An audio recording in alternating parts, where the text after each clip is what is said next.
best-of Nolwenn. Oui, moi aussi c'est ma dernière émission de l'année les copains, donc à mon tour de vous faire mon best-of 2024. Et on commence avec le cinéma. Alors 2024 a été foisonnante en films incroyables, Pauvres créatures, La zone d'intérêt, les genres 15 Dupieux qui sont sortis cette année. Mais moi j'ai choisi de vous amener le film qui m'a fait le plus chialer de l'année. Voilà, petit disclaimer avant de continuer parce que c'est important pour la suite. Il faut savoir que je suis une immense pleureuse, d'accord ? Je chiale devant tout et rien. Pour tout vous dire, le week-end passé j'ai eu les larmes aux yeux en regardant la course de l'escalade à Genève, d'accord ? On est... Ouais, on est sur un gros niveau de larmes, ouais. Oui, c'est ça. Du coup, forcément, ce film, il m'a bien buté. Extrait. 30 seconds to on air. Okay, and you are just here. Ça s'appelle One Life avec Anthony Hopkins dans le rôle principal et c'est basé sur l'histoire vraie de Nicholas Winton, un jeune anglais qui a sauvé 669 enfants juifs au début de la guerre en leur trouvant des visas pour quitter Prague et des familles d'accueil en Angleterre. J'avais déjà pleuré en voyant une émission à laquelle il a réellement participé dans les années 80, puis j'ai pleuré devant la bande-annonce et enfin j'ai sangloté devant le film, c'était déplorable. Le casting est très bien fait, Anthony Hopkins est phénoménal, l'histoire est à la fois incroyable et terrible. C'est un très beau film que je conseille accompagné d'une bonne boîte de mouchoirs. Voilà. Côté musique, pour les sorties 2024, celle qui m'a le plus marqué, je pense que c'est Places to Be de Fred Again et Anderson .Paak. C'est toi, Davy, qui l'avait amené dans Superflu, je crois. Ouais, je crois. Moi ou Stéphane, de toute façon, on se l'était partagé. C'est ça, et j'ai toujours pas réussi à me l'enlever de la tête depuis, donc foutu pour foutu, je vous l'ai mis en tapis. Mais pour le coup, cette année, il y a un groupe que j'ai vraiment beaucoup écouté, et ce sera ma recommandation musique. C'est le groupe français MPL pour Ma Pauvre Lucette. Attention, on fait un 180 musical parce que je vous mets une version acoustique. Ça nous réchauffait, on ne voyait pas que nos ongles. Je m'aperçois maintenant qu'ils sont habillés en tolard. On faisait avec les une bonhommes, combinaison orange. On en faisait des tonnes pour être bien sûr qu'on était des bonhommes. Alors ils sont de loin pas assez médiatisés alors que c'est vraiment bien ce qu'ils font. D'ailleurs ils bossent régulièrement avec un certain Ben Mazué qui est pas trop mauvais non plus dans ce style. Ouais. Et ils viennent d'annoncer leur première Olympia.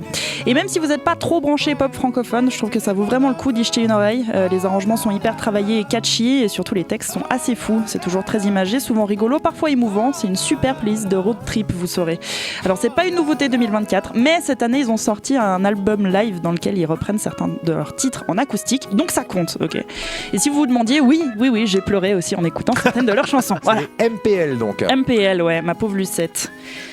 Allez, on continue côté gaming. Contre toute attente, j'ai un truc à dire. Parce que, vous le savez, je suis pas une grande gameuse, mais ça y est, vous m'avez contaminée, je m'y mets doucement. Du coup, mon jeu de l'année, qui est aussi mon seul jeu de l'année presque, c'est It Takes Two, on en parlait en première heure, que j'ai découvert 3 ans après tout le monde. Balance les images. C'est donc un jeu d'aventure en coopération dans lequel il faut explorer les alentours et résoudre des casse-têtes pour trouver à deux les moyens d'avancer. L'histoire est un peu tirée par les cheveux, on va pas se mentir, mais le gameplay est très chouette. Et pour les newbies comme moi, c'est pas très compliqué à jouer et c'est vraiment cool parce que c'est très accessible en fait. Et voilà. Ils pensaient pas qu'ils en vendraient 20 millions en 3 ans. Tu m'étonnes. C'est aujourd'hui le meilleur jeu que je conseille à toutes celles et ceux qui ont une Switch, une console et qui veulent un jeu à deux. Voilà. Ouais. Joseph Fares fait des jeux pour 2 personnes et on les traverse à 2 du début à la fin et c'est brillantissime. It Takes Two, je l'ai fait avec un pote, je sais pas le sentiment, c'est à un moment donné tu dis mais ça n'en finit pas, en plus c'est super long, il coûte 40 balles et il te faut une dizaine d'heures pour le terminer. Ouais. Super produit. Et il est vraiment super, ouais. Allez, pour ce qui est des séries télé, grâce à Christelle, j'ai découvert plein de séries super qui pourraient être en top 1, mais je dois dire que ma meilleure surprise c'est Axe, la série HBO que j'ai découvert cette année. Ladies and gentlemen, the queen of Sin City, Miss Deborah Sanyoung. You guys are gonna have a fabulous time. 2,500 shows. What do you have to say? Well, I'll tell you what I have to say. Eat your heart out, Celine! C'est l'histoire d'Ava, une jeune scénariste que personne ne veut embaucher après un tweet, disons, maladroit, et de Deborah Vance, légendaire humoriste se produisant tous les soirs à Las Vegas depuis des décennies, mais dont le spectacle commence à vieillir. Deborah doit se renouveler et séduire un public plus jeune si elle veut pas perdre sa place à Vegas, tandis qu'Ava doit trouver un moyen de se refaire une réputation. Coup de bol, elles ont le même agent qui décide de les faire travailler ensemble. On suit donc la collaboration compliquée entre ces 2 femmes qui n'ont rien en commun à part des égos surdimensionnés et un sens de l'humour bien cynique. La première saison est cool, la deuxième est géniale et la troisième, sortie cette année, je sais toujours pas parce que j'ai pas réussi à la voir nulle part. Voilà, donc je peux pas vous dire, mais les 2 premières saisons sont super. Je me réjouis de voir la troisième dès que Max sera dispo en Suisse. Ouais, moi j'ai un copain qui connaît un mec qui bosse chez Warner, qui connaît un mec qui bosse chez HBO. Ouais. Et je pense que je peux t'arranger la saison. Ah, trop bien. Et j'ai gardé pour la fin mon plus gros coup de cœur de l'année, tout format confondu. C'est une série d'animation que j'ai adorée, comme beaucoup de gens. J'ai terriblement regretté d'avoir loupé le coche pour en parler dans Superflu, donc j'en profite aujourd'hui pour revenir dessus. Je parle pour la série d'Arte Samuel. Je m'appelle Samuel, j'ai 10 ans et j'ai un problème. Mais bon, j'ai pas trop envie d'en parler. Si ce n'est pas encore fait, courez la regarder. C'est 21 épisodes de 4 minutes et ça se déguste comme un bonbon. On suit un gamin de 10 ans, Samuel, il est complètement blasé, il joue au grand mais c'est quand même toujours un enfant et il tombe amoureux pour la première fois d'une camarade de classe, la grande Julie. L'animation est incroyable alors que les dessins sont très minimalistes. On dirait que c'est fait en 3 coups de crayon mais c'est d'une précision assez impressionnante. La BO est superbe et ça parle à tout le monde. Ça fait revivre des petits moments de l'enfance auxquels on ne repense pas du tout.